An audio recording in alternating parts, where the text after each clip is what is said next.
It's Ben, and in this video, we'll be going over the latest version of the A2P 10DLC compliance registration inside of HighLevel. If you've been following the A2P 10DLC compliance, you already know the carriers have been tightening the rules for SMS marketing, and 2025 brings even more changes, such as no more A2P 10DLC without an EIN and increased scrutiny on message compliance. In this video, we will be going over three main sections. Number one, how to optimize your correct legal information.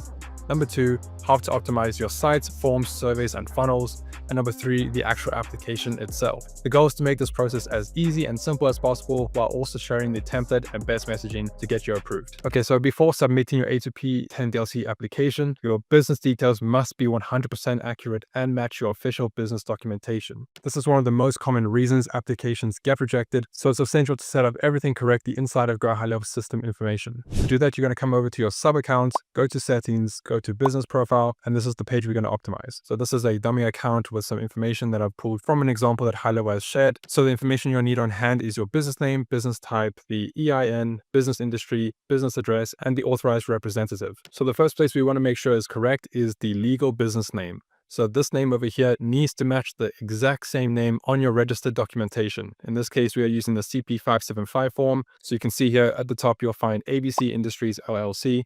I'm going to make sure that the legal business name is exactly as it's spelled on that form. Then you want to add your business email. This must be the actual email that is registered to your business, as well as a business phone number. Then you're going to add your business website, as well as your business niche. Then on the right-hand side here, you're going to make sure that your street address, city, postal code, state, country are all the same that you registered on your CP 575 form. Once you have adjusted it all, make sure you click on update so the information can save. Then scrolling down to authorized representative, make sure you put your name, your surname, as well as the representative email. Then you can add your job position, and then finally you must add a phone number. Please make sure this number is your personal number and not an LC or Twilio number. Then click on update information. Then moving on to the left hand side, we have the business information. This is just further information regarding your business's legal details. For this example, we're going to be setting up an LLC, but you can click on the toggle and click on the relevant. Then below that, the business industry is also very important. So click on the toggle and then find your relevant industry. In this case, we're going to be setting it up for an American business. So I'm going to be choosing an EIN. But please note you can still register for A2P 10DLC compliance even if you are not inside the US. Just select the relevant ID type and make sure that your business is a tax-paying business in your respective country. Then below that, just click on the relevant business regions of operations. In this case, I'm going to say USA and Canada. Click on update information. The next step is moving on to optimizing your websites, funnels, forms, and surveys to make sure that this information is the same as what is being displayed there. Campaigns require a proper opt-in method, which ensures that the end users provide consent to receive text messages. Okay, so for paper form opt-in, an install visitor completes a physical form that collects their phone number and their consent to subscribe to your texting campaign. For example, if it's a hair salon or a barber, the business must host a screenshot of the paper form on a publicly accessible website like a OneDrive folder or Google Drive and provide that URL in the answer of how do end users consent to receive messages, which I'll get to in step 3. Okay, so moving on to the website requirements as well as the funnels, surveys, or whatever you're using. So websites must have an active functioning website, a properly attached domain, no high-level branded links, a privacy policy and terms of service included in the footer, and these must be included on the website, forms, surveys, funnels, or whatever you're trying to get the campaign approved for. So you can see this example website I just created with the website AI for ABC Industries.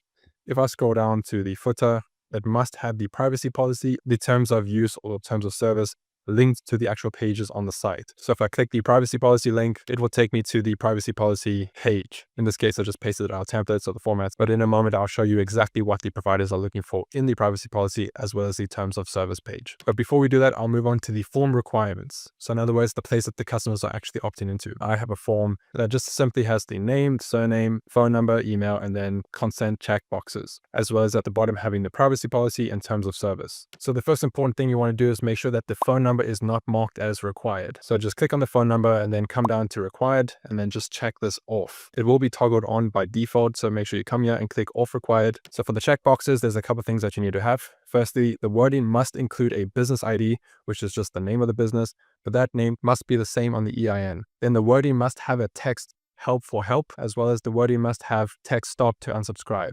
And then also you need to include a message frequency. So we can say here, Message frequency may vary. We're not being specific, but if you are using a DBA, then in the form checkbox, make sure to put in the registered name, add DBA, then your business name, just all together in one sentence. And then we move on to the next checkbox. So it is best practice to add the second checkbox if you are sending out marketing messages too. So this should be configured to include marketing message frequency, the business name, and the ability to opt out as well as opt in for help. So it is mandatory to also have the link to the privacy policy at bottom as well as the terms of service. And if you want to edit it, click on this box, and then at the top here, you can highlight over the privacy policy, click the three dots next to it, and then link your actual privacy policy link here. So it's very unlikely to get approved if you don't have this configured correctly, or if you have high-level links in here, or if you just have the default example.com link here. You want to make sure that you are not mentioning sharing any customer information onto any third-party affiliates or parent companies. So the main section that provider looks for in the privacy policy is how we collect your information, how we use your information, data security, and cookies and tracking technology.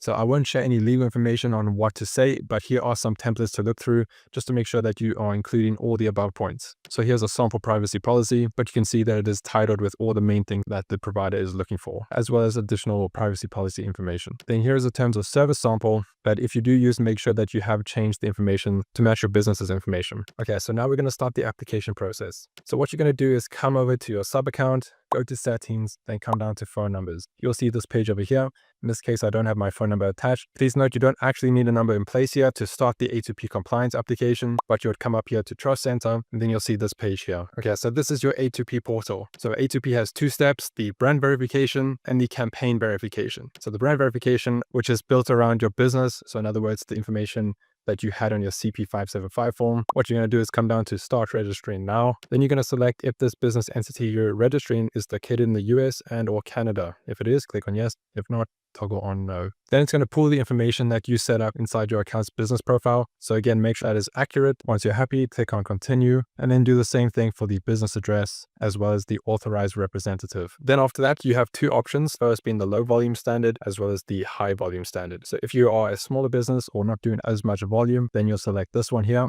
The high volume standard does cost a bit more. Then you have a checkbox here, which is saying that you acknowledge that the brand and campaign registration one-time $24 will be charged, which is the additional $3 for the fast track program. And this is included, which will help speed up the whole process. Then campaign fee will also be charged in case of the campaign failures and resubmissions. Additional campaign fee up to $12 per month will apply in accordance with TCR rules for both failed and approved campaign. You're going to select your one, hit the checkbox, and then continue. Then we get down to the campaign details. So these are the questions that the provider will go through. At the top here, you'll select your use case. In this case, it'll be low volume mix, but if you click on the toggle, you'll see different information here. So if you're doing a two-factor authentication campaign, then you'd select this one and then continue. Then below that, you're going to explain your use case description. So on the right-hand side here, you'll see an example. If I copy that and paste it here. So this description will say, this campaign sends appointment information, confirmation, and reminder messages to customers once they have booked an appointment with company name on website and opted in to receive promotional and notification SMS from company name. So you need to make sure that your company name here is the exact same company name that you have in your business profile or the name that is on your EIN form. Then below that, you're going to do the same thing for the sample message. So this is to tell them what type of messages your customers will receive and how they will receive it. So to grab an example,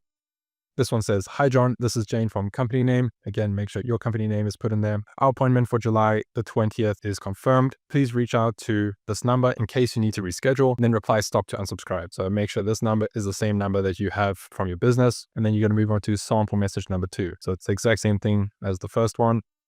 But you can see this example says, hi Brian, this is Jane from company name. I see that you weren't able to make it for our appointment. Would you like to reschedule? Then it has a link over here. So you need to make sure that link is also adjusted to what your link actually is. And then it says reply stop to unsubscribe. And if you do have a link in here, then if you come down to these toggle options over here, you need to make sure that this message will include an embedded link is toggled on because you are embedding a link. And if you have any phone numbers, like this example over here, then this one also needs to be toggled on. Then if any of these toggles apply, then also toggle it and then press on continue. Then moving on to the user consent. So this is to explain to the provider how they consent to receive messages. On the right-hand side, you can pick an example and adjust it for your business. In this case, it says end users opt in by visiting. Then we have the link and filling in their details. Users check a box to receive notifications and promotional messages to provide their consent. Additionally, end users can also text start to this number. So again, you just want to describe the whole process to them in a very neat way where they can then see the correlation across the entire campaign. And below that, we have the opt-in message.